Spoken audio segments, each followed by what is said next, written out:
Hey everyone, welcome back to Guide with Samuel. In this quick tutorial, I'll show you how to change the theme of your Shopify store in 2025, step by step. Let's get started. Step 1. Log into your Shopify admin dashboard, and from the left-hand menu, click on Online Store. Step 2. Under Online Store, choose Themes. Here you'll see your current theme at the top. Step 3. Scroll down to the theme library and click Explore Free Themes to see Shopify's free designs or visit Theme Store to browse premium themes.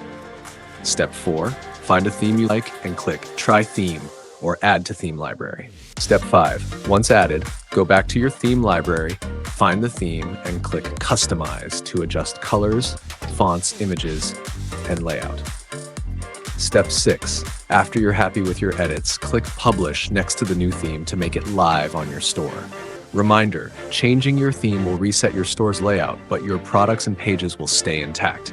Make sure to preview the new theme first. And that's it.